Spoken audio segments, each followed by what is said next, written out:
So, welcome everybody. Coinspiracy Nut here for the first episode of Rehash. It's going to be our weekly crypto show. We're gonna talk about some important news, things that are happening, and today I have the one and only Blue Forge here with me. Why don't you say hello to everybody?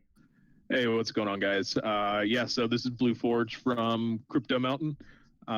It's great to finally get on stream. I've been running a lot of things behind the scenes, and this is my first time. Not really getting in front of the camera, but joining on stream. Like he said, we're looking to do this weekly. We're kind of dipping our toes in the water, see how it goes, getting some feedback from you guys, and just trying to figure things out. So if you like this, if you like this style as we go through it, please just let us know if there's anything you see that we can improve. Hit us up, and we're always looking to improve. Yeah. And if you guys have any questions, you want to make any comments, don't be afraid to drop them in the chat. We'll be watching the chat during the show. So let's get right into it. Let's talk about this first article about the Indonesian regulators' comments about cryptocurrency. So I think you sent this over to me. So tell me, what is it? What happened? So it goes back to Indonesia. They're obviously in all of crypto right now. There's a huge talk about banning crypto in general, banning ICOs, trading on futures and whatnot. And this is a key piece of anti-FUD for kind of the Southeast Asia region, Indonesia specifically, basically saying that Indonesia is clearing cryptocurrency for trading as a commodity, which is huge news. It's anti-FUD for that country, and kind of that region, and we're going to be going over some more of the news coming out of that region as we go through this. But it was the Ministry of Trade. It was the Indonesian regulator basically came out with this news and dropped it and said that hey, we're not banning it. You're cleared for trading. So that's huge news. Can I quote them? Yeah, absolutely. The decree is to make cryptocurrency a commodity that could be traded at the bourse. If anybody was wondering, I don't know what a bourse is. Is that an Indonesian exchange? Yeah, that I'm not entirely sure on. They do mention an exchange in Right. Indodax, which is Indonesia something, obviously. It's definitely good news. They're going to be supporting regulations that are centered on cryptocurrency exchanges, wallet providers, and mining companies. Taxation and prevention of money laundering and terrorism financing through cryptos will also take shape in the near future. So that is it's great news. Basically saying, hey, we're going to allow this. We're going to light-handedly apply regulation, which is it's what crypto needs right now. We need light-handed regulation. People see regulation as this big bad wolf that's going to completely come in and basically eat up all the funds in crypto. But if we want to legitimize this field, if we want to see Bitcoin grow more and more, we have to have some regulation. We have to get out of this cycle of Bitcoin jumping and then all this FUD coming out of Bitcoin being stolen or exchanges getting hacked and whatnot. Once we have some regulation in place, that news is going to die down tremendously, and it's going to help pump crypto in general even more. Yeah, and I think a lot of what we're talking about today is regulation news really around the world. And I think it's important. It's an important discussion to have because I think the root of, where Bitcoin came from, there are some people in that space that are vehemently against any kind of government intervention, right? Like that Bitcoin was created to like take down the man, and it had attracted those kinds of people. But since then, we've seen a lot of the other side of human behavior come in where people see a profit opportunity and they want to take advantage of those that are less informed. And I think at its bare minimum, regulation's goal is truly to protect investors. Now, whether or not in execution that's what they do is a completely different thing to discuss.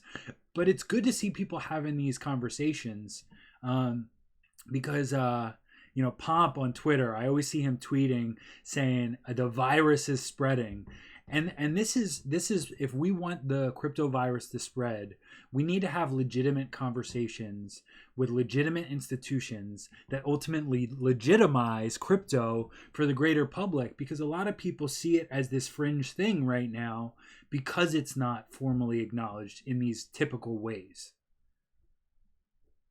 Yeah. I thought it was actually, because the Indonesia stuff is interesting because their central bank making the statement that they were going to ban cryptocurrencies as a payment instrument, is also, that's big news for crypto too, especially the maximalists, because that's what the hope was, right? That this would be something that would be so big that central banks would be afraid of it. And Indonesia's central bank does not like it. But to see their government as a whole say, well, cryptocurrency is more than just a payment instrument, it's really an asset class, and we need to look at it holistically before we make a decision, is really, really encouraging. So, what do you know about like the use of crypto in Indonesia? Does it have, like, in the terms of user bases, where does it fall in the ranks? Honestly, I'm not sure on that part. I imagine much like any other, developing nation, really, there's probably not a ton of actual use case in Right. place. Where Right. here in the U.S. we're seeing things like ShipChain, and we're seeing things in the UK like Funfair, where Right. there's an actual use for the tokens and the cryptocurrencies that are popping up. Whereas if you look at developing nations like Indonesia and like a lot of the countries in Africa, really, uh, those cryptocurrencies are used as a way to increase the amount of income that they're receiving, and B, secure the value of that. Yeah. Where if you look in Africa, the money that they have, it's worth basically nothing. Where crypto globally is worth this, essentially the same thing. It has the Yeah. same buying power Yeah. everywhere you go, and that's at this point, that is where a lot of these developing nations are coming on board, is to secure their buying power as they own it. Yeah. Yeah. And so I see, we got Aston in the stream. What's up? Wade Watts did confirm that a bourse is an exchange. So today I learned, right? Um, yeah. So is there anything else you want to say on this article? You want to take a look at some of the other stuff we got lined up? Yeah, so we can go ahead and move on to the next one. This was a very short article. It is really great news in my mind. Closing statement on it. I'm bullish on this news. Yeah. Yes, Indonesia isn't really a major contender on the global economy, but it's still very good news for Southeast Asia overall. One thing I did want to add is that as we're going through this, if you have any articles that you want us to take a look at, and just that we might miss as we go, or that you think would be good to get out there to people, hit us up. And Wade Watts It's says that French. bourse is French for an exchange. That's good to know. Good to know. I learned a little bit of French today. Thanks, Wade. Yeah. Yeah. Um, so we want to. So do we want to move on to South Korea? Yep, South Korea, All right. definitely a big contender overall. They are typically at the forefront of technology adoption, and the world is obviously watching some of the major players for what they will do to follow in turn, and South Korea is one of those. So any news that comes out of there is obviously going to be very good. So, um, and so now we're looking at this Crypto Slate article. Uh, so this is about basically them overturning a ruling to confiscate Bitcoin that they believe was earned illegally. Is that correct? Yeah, that's correct. So a little backstory on this. Back in September of 2017, there was a 33-year-old man that was charged with running a child pornography website, and over the course of that, he obtained something around 200 Bitcoin looks like 216 Bitcoin to be exact. And the court basically ruled that because Bitcoin was classified as in their mind, a security, an intangible asset, Yeah. that it could not be seized. However, the Supreme Court of South Korea, the top dogs, basically overruled that and said, no, we see Bitcoin as an asset that can be it can be seized. So yeah, it sucks for that guy. And I have no sympathy for him because right. I was gonna say it doesn't suck for that guy. No, like he got off easy I have no $2.3 million. sympathy for the guy. Let's be real. Right. But that's awesome news, because if the difference between a security and an asset, it's actually a very important distinction that the world is going to have to make. And in this case, they declared it as an asset, which means that it can be sold. It can, you can pre-sell an asset. You see it done all the time on different platforms like GoFundMe and whatever the other ones are, where people will basically pre-sell stuff. Those aren't securities; those are assets. And in the same way, they're now ruling that Bitcoin is an asset. A security is a portion. It's a split up portion of funds of an asset. But declaring it as an asset is great news, and it's what we've been worried about since a couple months ago, or since however long, is that we would start seeing crypto in general ruled as a security, which would be very bad news. But this is great news in that it is ruled an asset. Yeah, and I this is super interesting to hear from South Korea specifically because of the weight that their input has on the crypto market in general. I feel like a lot of times we're following their lead in crypto terms. But the other part of it that's really exciting, I remember when I first started getting into crypto, there was some talk that the IRS was going to view cryptos as collectibles, and people took it almost as a slight. Like they felt like we were demeaning this thing that we took really seriously. But I was like, no, it's okay if they're viewed as like individual tradable collectibles that can have, their value is subjective based on, the willingness of the buyer, because that creates not only really flexible tax circumstances, but a really flexible definition about, how these things can be exchanged, and future increases in price are not they're not viewed in the same way as a security. Like you said, it's just the fact that the market desires this asset more, and so it's more valuable because they're willing to pay more. And so I'm not buying it for hopes of future exchange. I mean, for future profits, like I would a security, but more like I hope to have an appreciation of this asset in the same would art or a magic card in my circumstance. Right. Yeah, and that's the similar, kind of the analogy I was going to use, is think of it as, and at the risk of demeaning Bitcoin, which I'm not at all, but using a similarity of trading cards. Yeah. You look at baseball cards, or you look at Pokemon cards, whatever. When people were buying that stuff, they were buying it at a certain price and not necessarily expecting a profit off of that. But you look, and there's cards that are worth hundreds, if not thousands of dollars. Look, this card is worth more than most altcoins.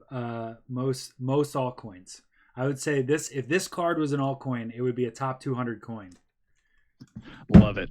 Yeah, I got them in my drawer. I keep the collectibles. They're valuable to me, and they have a very real, very avid market of people who see them, as an asset that they can use, where not everybody feels the same, right? Like some people look at this and they're like, that's worthless cardboard. And there's millions of people in the world who would argue that it's cardboard, but it's not worthless.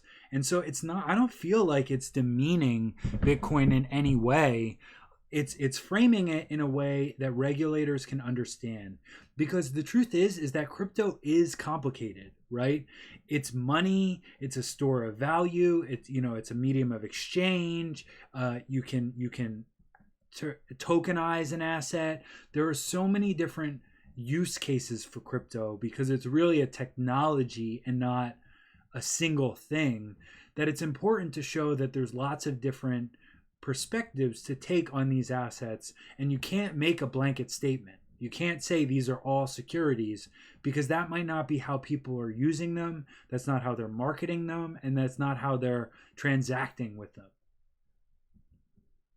Yeah, exactly. And that's, the fact that we're now getting to a point where governments are starting to classify it the way that it should be classified, much to the dismay of maybe some, people who are using it for not so legal reasons.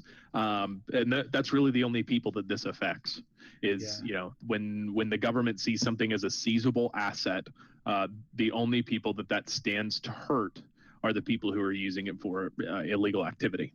Right. And in this case, it's great news for those of us who are using it for legal reasons, for trading, and for buying into what we believe to be the future of the internet. So let me hypothetical here, right? Because now I'm not talking about this guy in particular, but just say, let's take this guy out of the picture. Let's say you were in this position and the only private copy of your private keys you had were in your head and a piece of paper, and you burn that piece of paper. The government is essentially powerless to do anything about it. Is that correct? I would agree with that. I'd say that with no access to private keys, they couldn't even get to it. Yeah, and so this is really the difference for me, right? Of Bitcoin regulation and oversight versus the current systems that I operate in, right? Because I operate in a centralized system of money and banking, I never truly own my money. Really, even when I own cash, right? That's a cash is debt to the government. You know what I mean? It's like it's a certificate of value.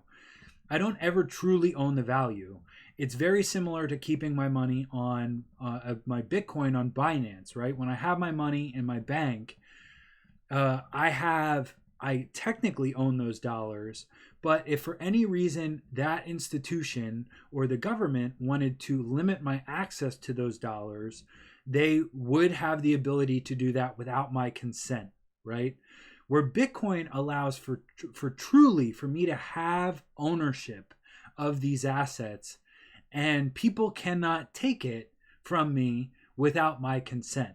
Now that doesn't, and I think this is just like a great example of this, that there's legal precedent now that this can be done. And, if they had access to my private keys, they could do it. But as long as I am the sole holder of my private keys, I am the sole holder of that real estate on the Bitcoin blockchain. And that will always be true until I myself compromise that information. And I just think, looking at the other side of this situation, this kind of illustrates a difference between what Bitcoin offers and what my centralized bank offers in these very, very corner cases, right? Because in the United States, I'm not afraid that the government is tomorrow gonna shut down everybody's bank account and like make some sweeping change like that. But in some parts of the world, having true ownership of your assets is truly valuable. And this is an example of, I'm glad that the government is acknowledging it as an asset for what it is. But it's also just a reflection of the fact that Bitcoin is owned by you and you alone, unless you say otherwise. But it is not private, because in their statement, they say, having forensically identified the exact number of Bitcoin units paid for the illegal pornography, right? And I think that's really interesting that they were able to do blockchain forensics and say, out of all the Bitcoin transactions on your wallet, we know exactly this much was used for those purposes. So I just think that's an interesting, insight to the fact that, Bitcoin is on a public ledger. And that means that if people want and they have the tools and the time and the know-how, they can really see everything you've ever done with your money, and you can do what you will with that fact. Yeah, it's it's a scary thought, but a really exciting thought at the same time. Yeah. Privately, obviously, that's I don't necessarily want everybody to know how much money I do or don't have. Right. But they, if I were to hold nothing but Bitcoin, they could, in theory, track that back. Right. But what's great is that especially if the world moves to using blockchain, to holding assets in cryptocurrencies, Right. You're not going to get these businesses that can launder money. You're not going to have issues of people being able to steal money from steal money from investors, because it's a public ledger. You're going to be able to see everything that goes on there, and I think that's very important in today's world. Yeah. Yeah. Yeah, so there's more South Korea government news, this time about ICOs. So South Korea has made a statement that they are going to begin reconsidering whether initial coin offerings are going to be legal in South Korea, which is huge. I would say that's kind of huge. Yeah, no, I'd say it's definitely very huge. And the interesting thing, so this ruling came right around the same time. So the ban came right around the same time that the last ruling that we were just discussing, with the fact that Bitcoin can't be seized because it's not a tangible asset, came right around the same time. Right. And it's almost which came first. It's a chicken and the egg type scenario. Either way, these two rulings played off of each other in a sense, where the government ruled, hey, Bitcoin is not a seizable asset, therefore it is a security, therefore we need to ban ICOs. Or the other way around, we banned ICOs, therefore this Bitcoin is a security, therefore we can't seize it. Either way, both pieces of news are coming out almost at the same exact time. So real quick, Wade Watts, you are speaking my language right now. He said, "Let them calculate my taxes then." Yeah, Amen. Exactly. You want my trade record? It's on a public blockchain. You have at it. Like, yeah, I don't want to have to do that anymore. Yeah, you guys do all the work. Right. I'll pay you taxes on my fiat conversions. And also, like, I do what I'm supposed to do. But my personal opinion is, I'll pay taxes on my fiat conversions. And if you want more information, you hire some kind of blockchain forensics company, and they'll just pull it for you. Easy peasy, lemon squeezy. Easy. Don't. All I do is send you an Excel file that I could completely make myself anyway. So when you have completely verifiable information on a public blockchain, like, go ahead and do your due diligence. Go ahead, Wade Watts. Okay, back to ICOs. Yeah. Sorry. No, so yeah, like I was saying, these two pieces of news came out around the same time. Korea is looking at re-legalizing ICOs, and then the previous news that we just talked about, and they kind of play hand in hand, where now they're saying, oh, Bitcoin is a seizable asset, it is an asset with value, therefore ICOs are legal. The two rulings kind of play off of each other. Now there is still obviously the gray areas of tokens. Can those be classified separately? Which most ICOs run off of tokens. But in this case, South Korea is saying, hey, we're going to make these legal again. We're going to put some regulation in place, do this in a healthy way, a legal basis for cryptocurrency trading, including the permissions of ICOs through the National Assembly Standing Committee. So that's all very good news. That's South Korea is, Southeast Asia is definitely watching South Korea because they are this leader of technology, of innovation, and any news that comes out of there is good news for the whole region. Yeah, and I, this is really interesting. This towards the end here, it says, with government failing to present any guidelines for ICOs, domestic blockchain companies are going to Singapore and Switzerland to do an ICO, and then they pay unnecessary expenses.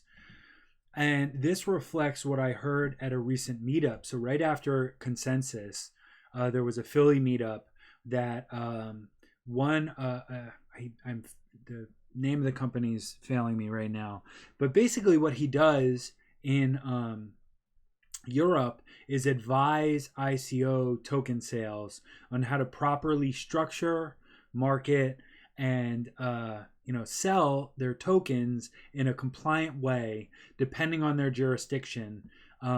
Really, really.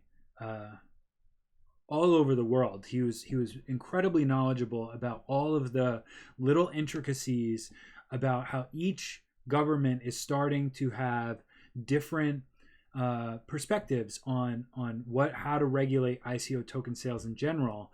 But what it really came down to were there were a lot of countries realizing that there was a lot of economic activity potential here that was leaving the country because they didn't take a stance on it. And that lack of clarity was taking all of these potentially very innovative, profitable companies and taking them out of the country.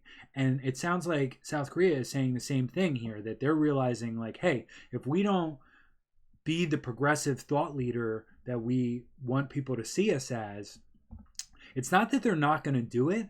It's that they're going to go somewhere else, and that capital, innovation, recognition, and economic activity is going to go with it. And so they realize they gotta make a move. Yeah, I mean, obviously, as someone who's involved in crypto, this is my stance. But if I were a government leader and I were to look at these ICOs that are popping up, and I were to say, "Hey, you guys are illegal now," and then I saw all that money leave my country, and just disappear, go somewhere else, I would start to rethink that decision too, because there's lots of money to be made right now in ICOs and crypto in general. It is a budding market, and governments they're kind of afraid of it, which is why you're seeing this backlash that you are. They don't know what to do with it. They don't have any experts on it because it's such a new technology that's seeing rapid adoption. Right. And they can't keep up. So their answer is to ban things. And then they're seeing money just fly out the window, and it's causing them to rethink how they approach this. And when we also think about from an optics standpoint, people's first touch point, it's makes sense to me that if you have no exposure to this market, that some of the first things you're going to hear are some of these more public, clickbaity, possibly controversial articles about the scams and things like that, right? Now, are scams a huge part of crypto? In the past year, I would say 100% yes. Like, the end of last year was, I used to call it the Wild West. Like, while we were in it, there was BitConnect, and then there was all the BitConnect clones, and all of these ICOs with no KYC, no vetting of the company. It really was the Wild West. But in all of that was so much innovation happening so quickly that by the time regulators heard about it, it's almost old news. Like, by the time they made a statement about BitConnect had been around and obviously a Ponzi scheme for a year. And so catching up with the blockchain space, I think, is a tough, tall order. Yeah, and Wade Watts said it's a mega boon for Malta, etc. Though, and cloud mining. Yeah, I mean, it's definitely countries that just blanket allow it and say, "Yep, come on in." Huge boon to their economies, even if they already have a solid economy. It's still tons of money. And cloud mining scams, absolutely all over the place. Yeah, and it's actually funny. I'll hold on one second. ICO raise. So I kind of the way that I got into crypto was through scams, right? So first, I wanted to gamble illegally in the United States online. And so I wanted to do that. I wanted to play poker on sites that I couldn't play with dollars. So I did it with Bitcoin. And then while I was on these Bitcoin sites, I saw like, hey, there's Bitcoin faucets.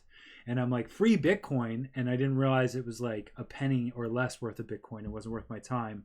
But there were links on there for these high yield investment programs, which is basically like what the Twitter bots are saying now. Like, give us your money and you'll get 10% a day return on your investment forever. And I was like, oh, hell yeah. And I put like a bunch of Bitcoin in that and then got burned, and then realized like, hey, there's a real market here where I can make real money. And that was like my genesis story in crypto. So Yeah. So you originally got involved trying to start your own Ponzi scheme. no. It's a It's joke. like, It's a joke. well, so I'll be 100% honest with you. If I said that I didn't Google how to start your own HYIP program, I'd be lying, right? Because that's like what I'm always asking myself is like, how do you build the shovels, right?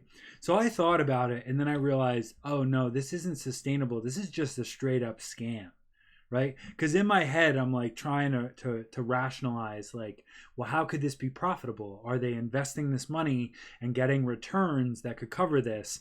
And then I very quickly realized like, no, all of that is just like word salad on a website. Yep. It's all a scam. Yep. Hey, what's up, Spending Habits? Glad you decided to tune in. So real quick for Malta. Sorry. So Malta, Yeah. Malta's total GDP in 2016 was 10.95 billion, right? In 2015. And I think that just on a quick Google search, that in 2017 6 billion was raised through ICOs. So that's why countries like Malta are like open arms, like come in, like come here, because even if they take 15% of the market share of 20, oh no, that's in 2018 ICO funding is 6.3 billion. Wow, that's a lot. We're not even halfway through the year. Well, we're halfway through the year. But Malta says if I take 15% of this market share, we increase our total GDP arguably by 10%. I mean, that's a huge amount of capital that could get injected into a company like Malta, which is why they're willing into a country like Malta, which is why they're willing to be flexible. Yeah, no, absolutely. And Spending Habits asks, "Where's Nick?" and says he loves it. Well, appreciate the love, man. Nick is actually in the midst of a private trading workshop. So he's working with one of his clients and giving them some private trade classes. So you bring up this Malta, the GDP, all the funds coming in. I almost equate it here in the U.S. with federally weed is illegal. Right.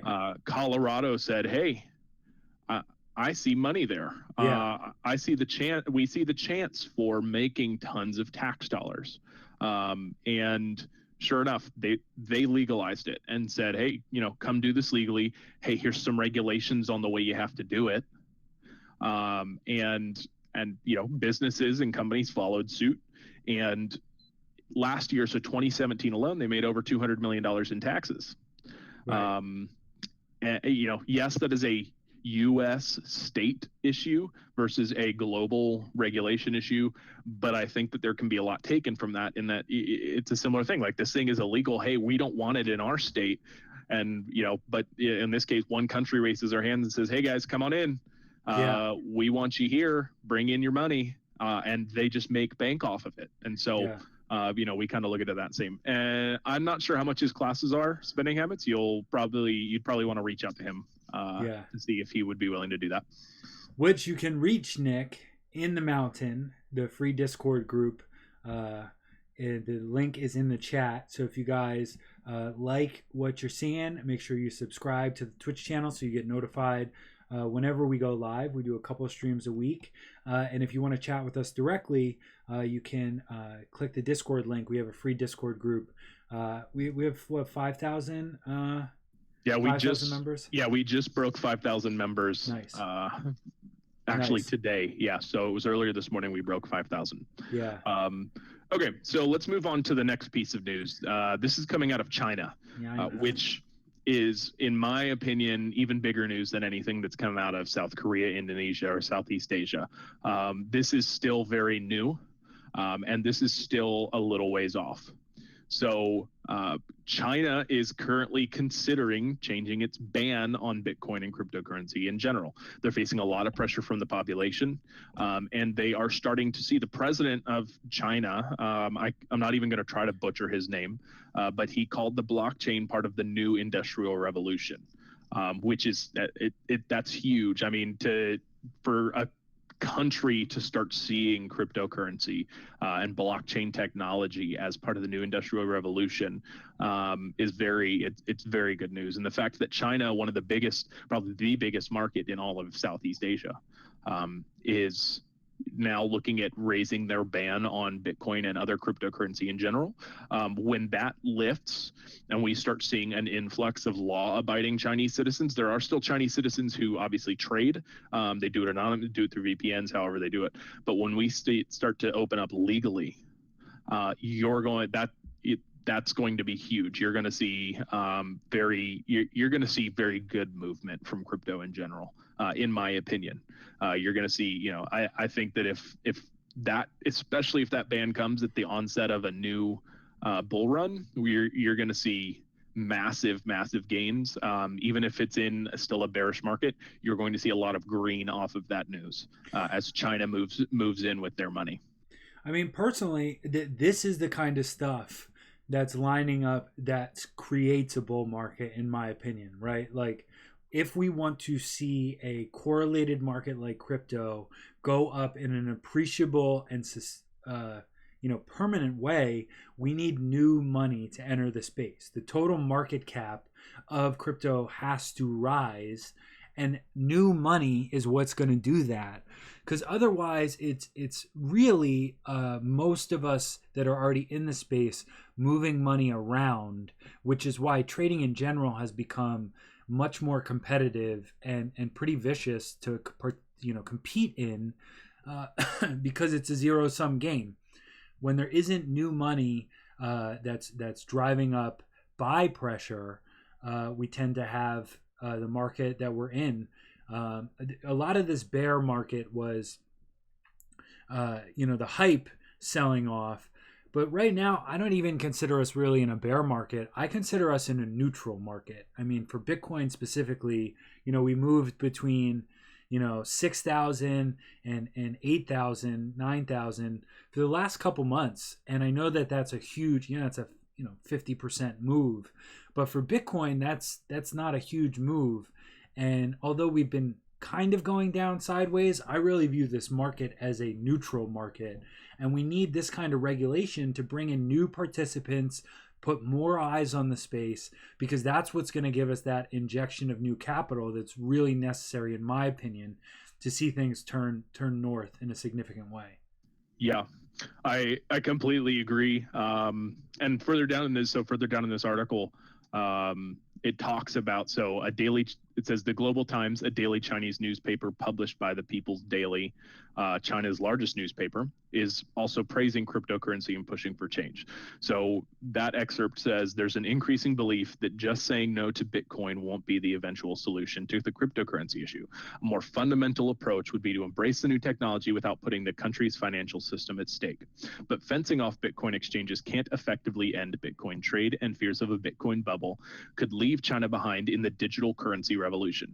Instead, the country should consider rules and regulations that can ensure the technological advance works in the economy's favor. So something to keep in mind here. That's great to see that China's largest newspaper published that information.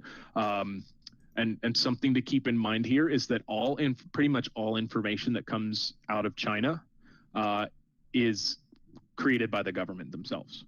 So right. The government is basically saying no to Bitcoin won't be the eventual solution.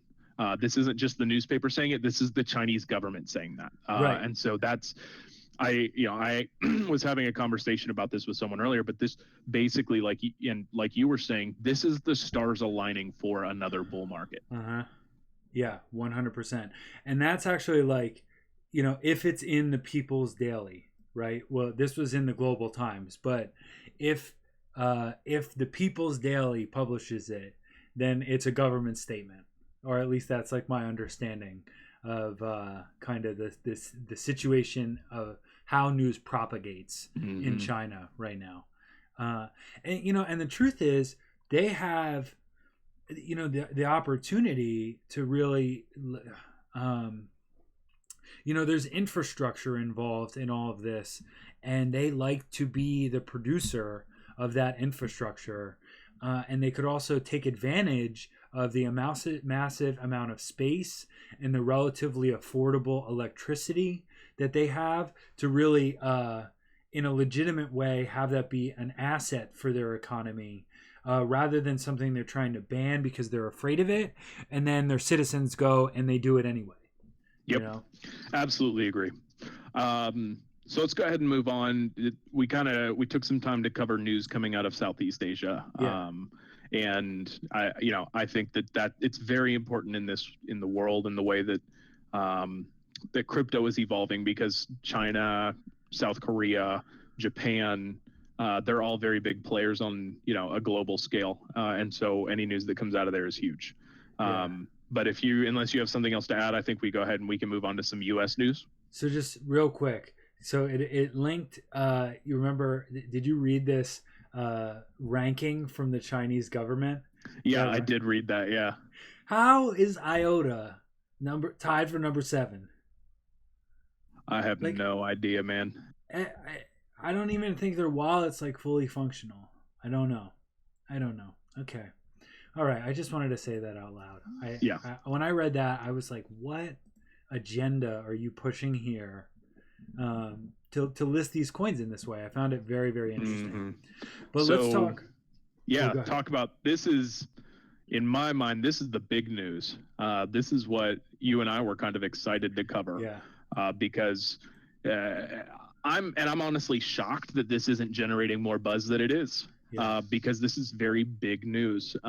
We were all very concerned on the SEC classifying crypto as a security, where we now have news stating that the U.S. SEC says that it won't change the definition of a security and that crypto is not a security.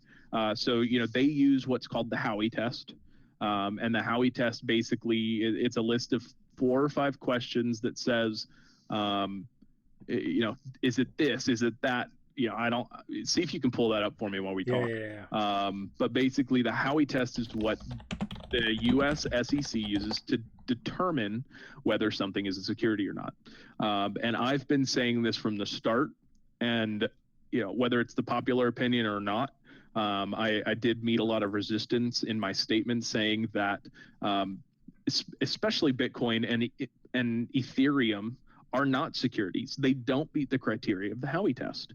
And the US SEC is basically saying the same thing now. Hey, if this doesn't meet the criteria of the Howey test, we're not going to redefine what the Howey test is to accommodate our concerns on cryptocurrency. They're saying, hey, this doesn't fit the criteria of the Howey test, and we're going to classify it as an asset because of that. So that's very bullish news coming out of the U.S. It's not generating news.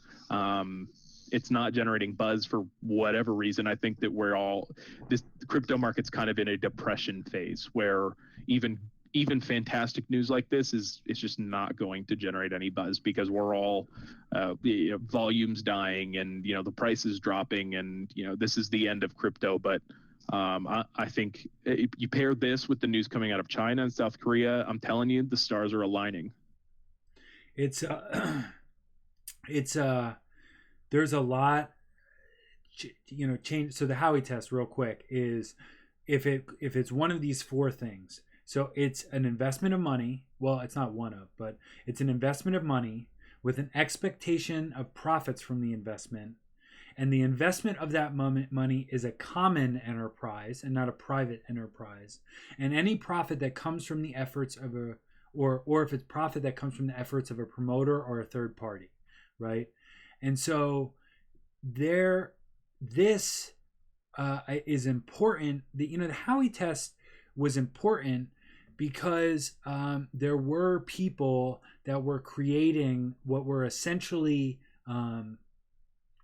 they were securities before securities, and they were buying I think it was farmland with no ability to farm, and the only reason that they were purchasing it is they expected a return on investment for their portion of the farm that they weren't going to be able to use themselves, right?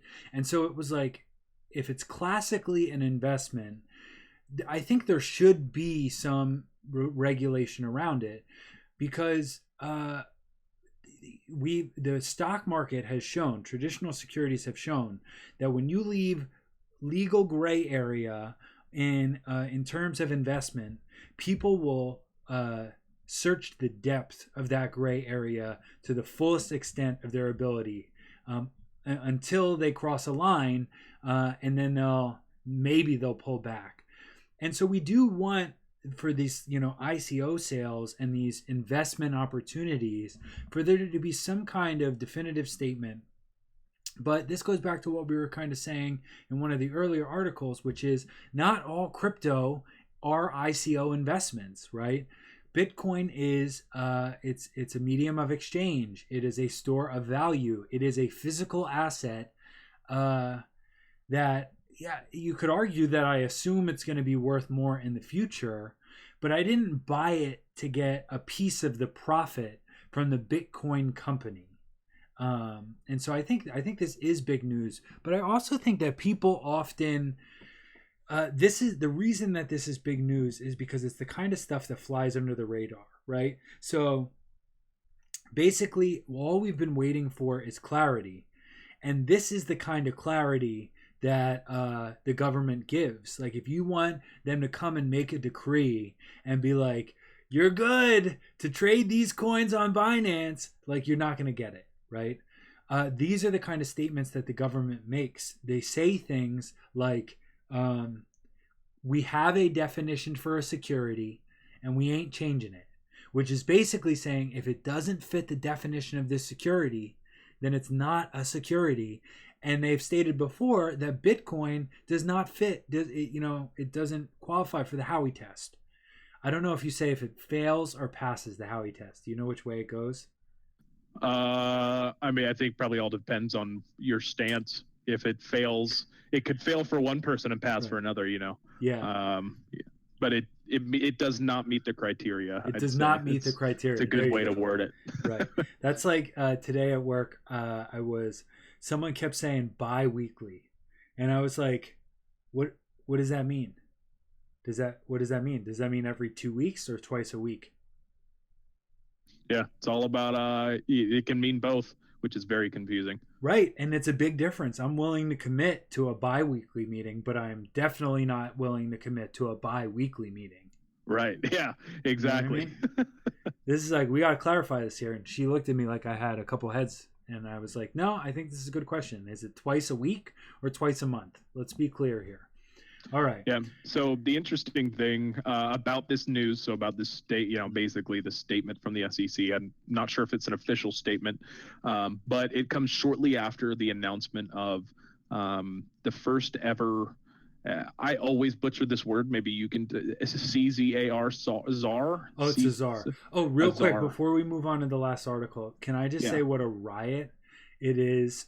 Every time I read this, Ryan Coffey, who trades the token Ripple, claims he lost $551.89, and he's suing Ripple as an unregistered security because of it.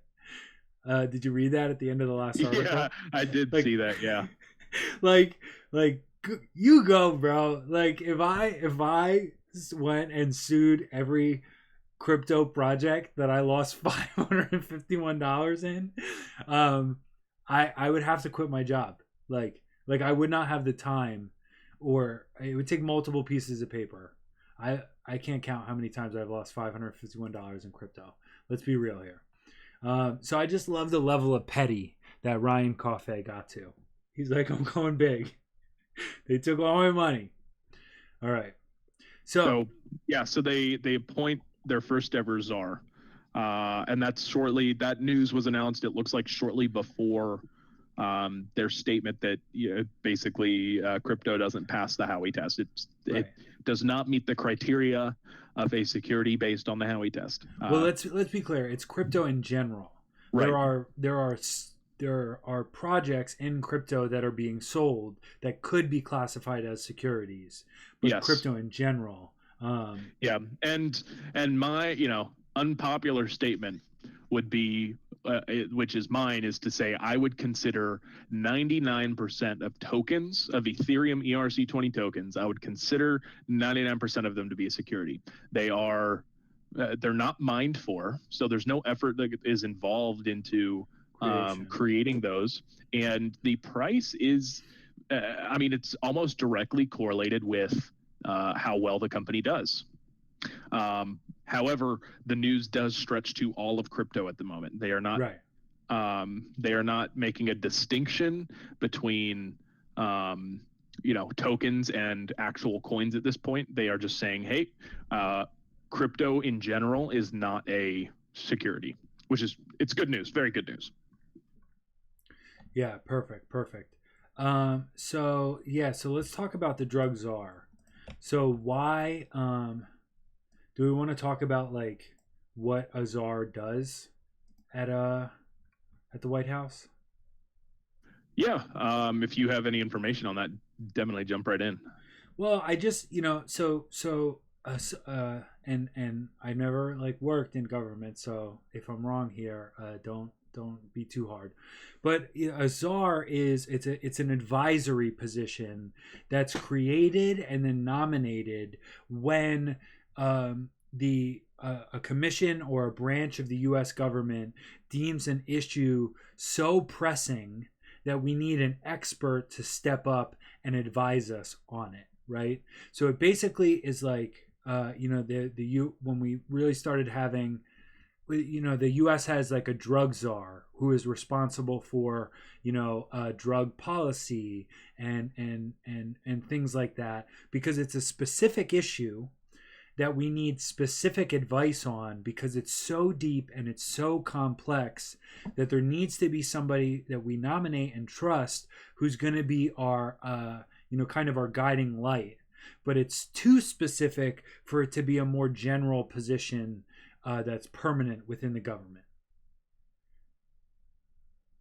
Yeah, absolutely. I definitely, and this person will essentially act as the authority on cryptocurrency to the SEC.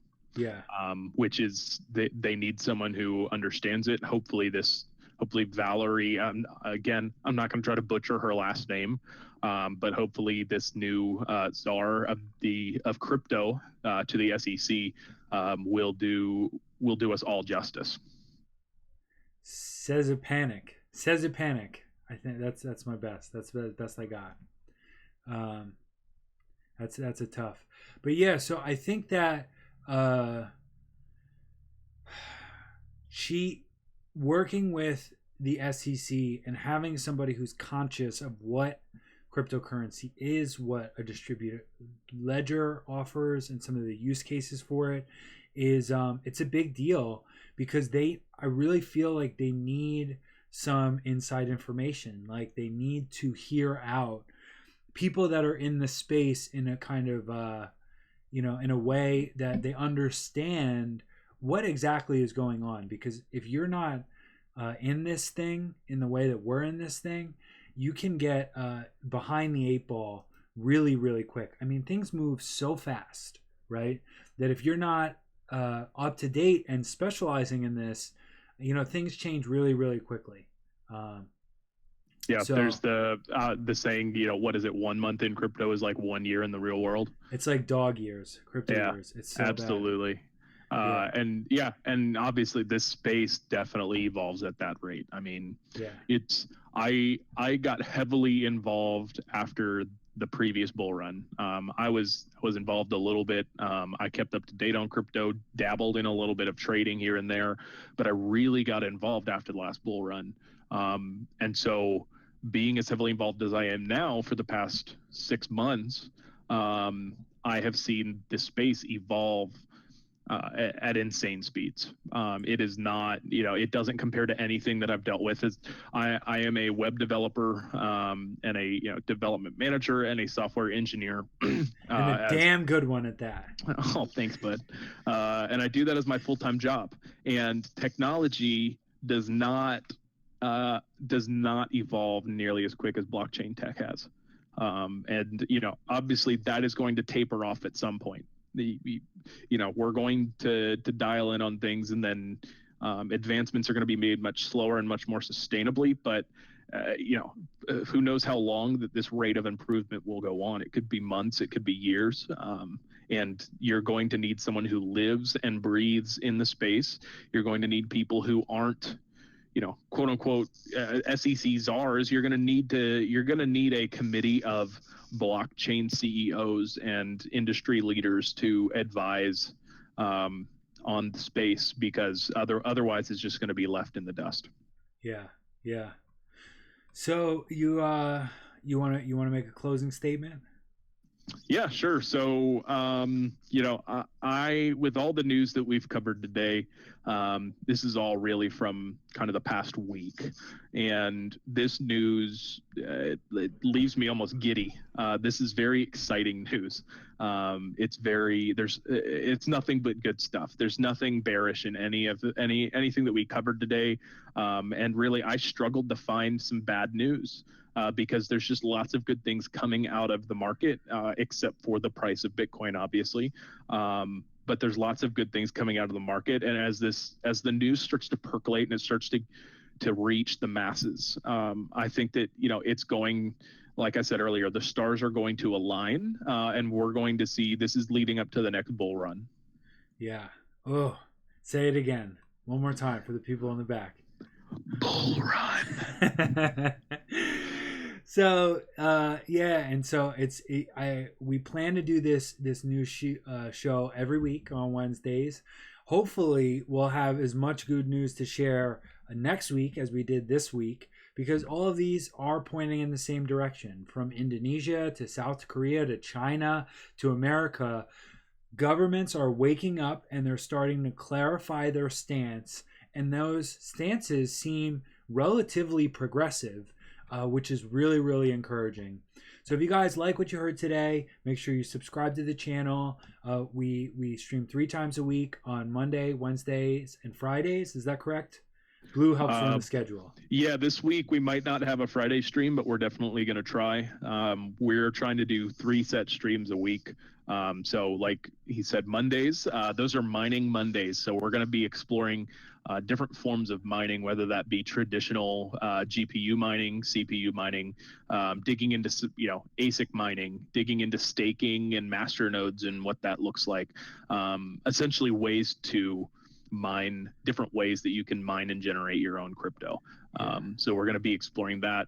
Wednesdays are going to be dedicated to news. So we're gonna explore the past week of crypto news and what's coming out of there. And then Fridays, it's still kind of up in the air. We're trying to figure that out. We are some things to look forward to. We are going to be doing some play with us type nights where we get one of our founders or contributors online, playing some games on PC or Xbox and inviting you guys to join us. We're going to be checking out some when Funfair launches their casino live, we're going to be checking that out. We're going to be doing some BitMEX. Yeah, got to do the plug, man. Right. Some BitMEX 100X nights. So if there's a stream that Blue Forge is on, it's not over until Funfair gets mentioned.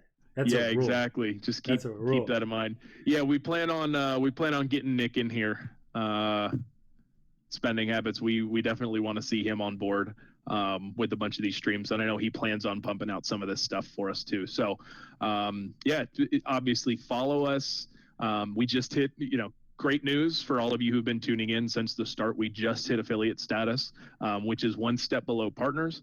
It's great news. It means we can really start growing the stream a little bit more. And we love your guys' support. We appreciate you coming out.